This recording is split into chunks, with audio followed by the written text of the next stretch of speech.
Okay, before we get started in the ESTILO REDONDA video, I want to introduce to you one of my students and affiliates. This is Sherry, and she trains down with Master Kurt McCune at our Orange County Bahalana group. So this is Sherry. She's here to help me, and so thank you very much. Okay, so we're going to get started right away. We're going to go through the 5 angles of attack. The first striking pattern we're going to use is going to be an outside forward, or what we call a windmill. So remember I told you earlier about some components that go with ESTILO REDONDA. We have to make sure that we're using footwork. We need to evade, and we need to strike at a target, which we need to be a little bit more what we call target striking. And we're going to aim for and hit the area that we want to hit so that we're in control.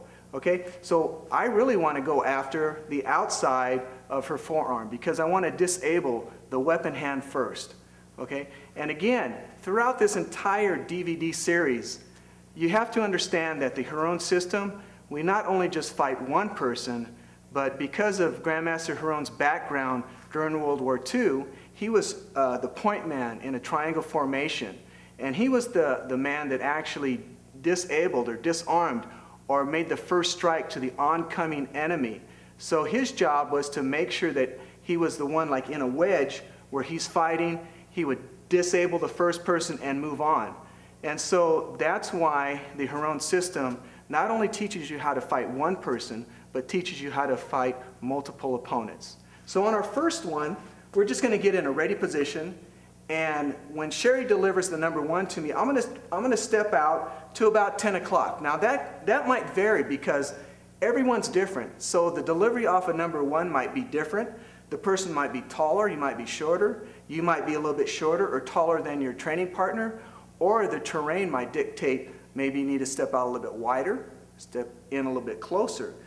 But the end result is that you want to get that first strike on that weapon forearm, and you want to continue to strike until you can advance forward. Okay? So this is what we're going to, basically, we're going to start out slow and then we'll pick up the speed. So I'm going to start in a ready position, okay, right here. And it's a forward windmill, left foot lead.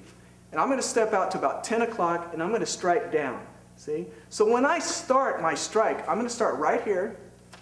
And as she delivers, I'm going to strike here. And then I'm going to drag my right leg back so I reposition my clock. I'm at that 12 and 6 o'clock foot position. From here, the first strike, and I'm going to check. I'm going to rotate all around, strike again.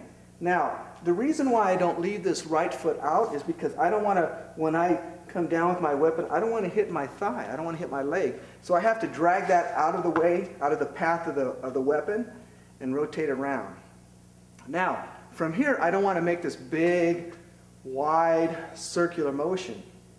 If you can imagine if you get a rope or belt tied around your midsection with your arm in it, and you're just rotating around here, and we'll be able to see it a little bit better on the reverse angle, but you just want to make this strike forward, check, strike, check, strike, check. And now what I'll start to do is I'll start to go forward. Okay, so now my target changes from striking the forearm, outside forearm, maybe to the elbow here, to the knee, to the shoulder, to the side, and to the back of the leg here. So I'm always traveling forward. I'm going forward. My progress is always going forward. So I'm going to speed it up just a little bit. I'm going to start right here. I'm going to go out to here, strike. Okay, check, strike. Okay, just like this. Nice and tight. But you're going to make that circular motion here. Maybe if I could go, think just like this. So if there was a wall right next to me, I'm going to go here. I'm not going to go out like this. I'm going to go forward, strike forward, just like this. Now, check, strike, check, strike. So if my weapon isn't on the target, my check hand is. Okay, so they can't counter strike. Okay, one more time. I'm going to start right here. When I step, see, boom, I'm going to strike at the same time. Step and strike. From here, I'm going to strike with the top 6 inches, drag that right leg back, check, redonda strike, circular strike. And I'm going to take these little half steps so I can travel forward. Here,